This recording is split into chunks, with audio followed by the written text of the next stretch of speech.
Bom, vamos lá. Vou tentar fazer esse vídeo novamente. Hoje eu resolvi contar a minha história, mas para que alcance o maior número possível de mulheres. Para vocês entenderem que a minha história não é diferente de muitas ainda. Mas para vocês também aprenderem quais são os tipos de violência doméstica, para você já cortar logo no começo, no qual eu não tinha conhecimento na época, nem se falava de violência doméstica na minha vez, e a mulher, sim, ela é muito julgada. E eu vou começar explicando que tem algumas pessoas que têm muita vontade de saber qual que é o meu nome, e eu peço para não falar. Às vezes acham até que é um nome muito feio, isso e aquilo. Não, eu tenho mesmo problema de gatilho. Algumas até descobrem e depois fica fazendo brincadeira e por mais que eu peça, às vezes não entende. Eu tenho que contar a verdade para poder ser respeitada. E o que me levou a isso ontem, um gatilho que eu nem sabia que existia mais. Numa postagem, numa reportagem que eu fiz, eu reparei que uma tia minha, que eu não vejo há muitos anos, ela fez um comentário. Nesse comentário, ela colocou o meu nome. Tudo bem que ela colocou com I, mas não tem problema. E aí, nisso, eu já entrei em pânico e rapidamente eu excluí o comentário. Já fiquei o dia todo pensando se alguém tinha visto e agora vão descobrir qual que é o meu nome, o que eu faço. E percebi que isso era uma preocupação que eu não devia mais ter, porque agora eu tô segura. Mas não teve jeito. Daí então, é melhor que saibam, não do motivo em si, mas de todo o contexto, para que possam se precaver, certo? Acontece que é o seguinte, quando eu era casada, tínhamos apelido, um com o outro, um apelido. Só que toda vez que ele vinha me agredir fisicamente, ele me chamava pelo nome. E era muito rápido, nunca era uma coisa assim que eu sabia que ia acontecer. Era de repente. De repente já estava ali, de repente já estava acontecendo. E por várias vezes ele repetia: você tá entendendo, fulana? Você tá ouvindo o que eu tô dizendo, fulana? Você vai fazer de novo, fulana? No começo, quando eu contava para alguém, né? Porque assim, chegou um período que eu já não tinha mais amigos. Isso começou até quando a gente estava do namoro pro noivado, eu já estava sem amigos. Depois começou a proibição de eu ir na casa da minha mãe. Quando eu ia, forçadamente, eu sabia que ia dar treta, eu sabia que ia dar mimimi, mas não tinha mais tanto contato. Mas, assim, nesse período, quando eu falava alguma coisa para alguém, sempre vinha aquela frase assim: mas o que foi que você fez? Entendeu? Ou se alguém conversava com ele, ele dizia assim: ah, mas ela fez tal coisa, ela me irritou. E aí ficava por isso mesmo. Ninguém falava nada, dizia que era assim mesmo, falava que casamento era isso mesmo.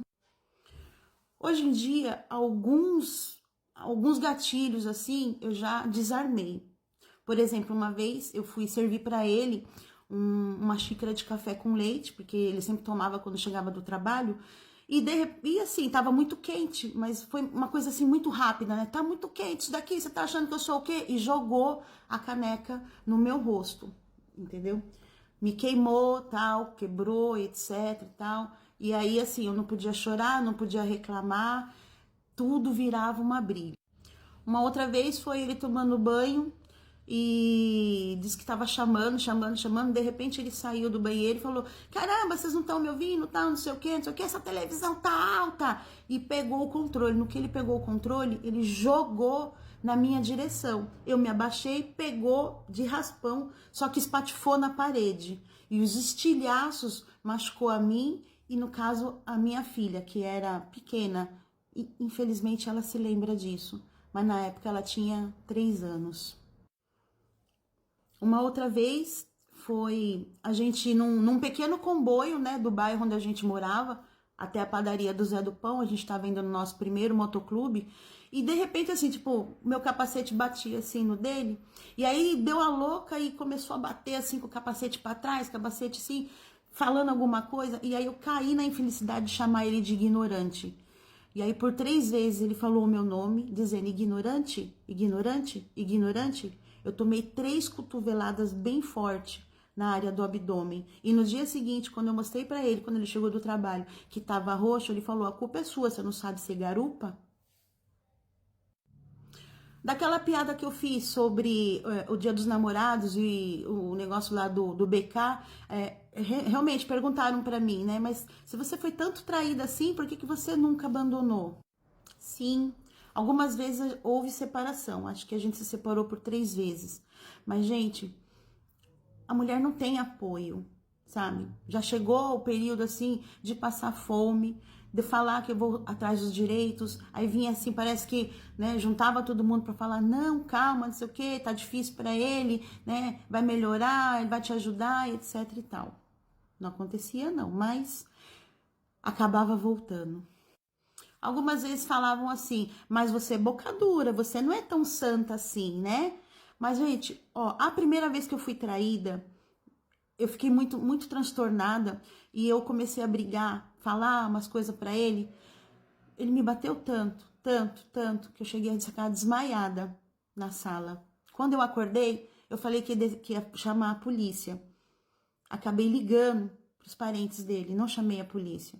E ainda assim, o irmão dele falou assim: quando é que você vai parar de ficar nos tormentando com os seus problemas familiares? Nesse dia, eu consegui sair do apartamento e desci para um orelhão. Quando eu recebi essa notícia, eu desliguei e fiquei lá na madrugada, sem saber o que fazer, sabia o que ia acontecer quando eu voltasse para dentro do apartamento. Aí tudo bem, demorou um pouco, os pais dele chegaram e levaram ele e a gente ficou um tempo separado. Para fazer a laqueadura, uma vez, eu precisei passar com um psicólogo para conseguir a laqueadura. E essa psicóloga falou para mim: "Nossa, mas você passa por tudo isso e já tá no 4º filho?" Quer dizer que tudo que eu contei para ela, ela ainda não entendeu o que eu estava passando. E parei de fazer a terapia. Mas consegui a carta, só não deu certo depois. Gente, o que muitas vezes vocês não entendem é que existe uma mistura de tudo, uma deficiência total de conhecimento financeiro. E eu sabia que ou se as crianças acordassem, porque geralmente era com a mão na boca, podia estar doendo, podia estar sangrando, as crianças ao lado não podiam ouvir, ou sim, eu permitia, porque eu sabia que era dia de pagamento, alguma coisa assim, e se eu irritasse ele, eu sabia que ele ia viajar, ele ia sair e ia deixar a gente sem comida em casa. Outra coisa muito repetitiva é a forma que a gente voltava. Eram muitas promessas, e muita chantagem emocional com as crianças. A minha última gravidez, por exemplo, quando eu acordei e vi o que estava acontecendo, eu falei: você sabe que eu não estou tomando remédio e vai acontecer. E aí realmente aconteceu. E ele perguntou, ele falou assim: o que você escolhe? Essa barriga ou eu? E aí, como que eu ia fazer? Eu não respondi nada. Esperei ele sair de casa. E aí eu botei as coisas dele para fora e tranquei a porta para ele poder ir embora. É lógico que passei muito aperto. Naquela época não era rápido a justiça como é hoje em dia. Passamos muito aperto, mesmo eu grávida. E acabamos voltando. Sem contar que fica aquilo: ruim com ele, pior sem ele. Ruim com ele, pior. O vídeo já tá longo. Eu vou fazer mais um vídeo agora contando como foi que eu consegui ajuda para conseguir terminar com esse sofrimento com muitas sequelas. Parte 2.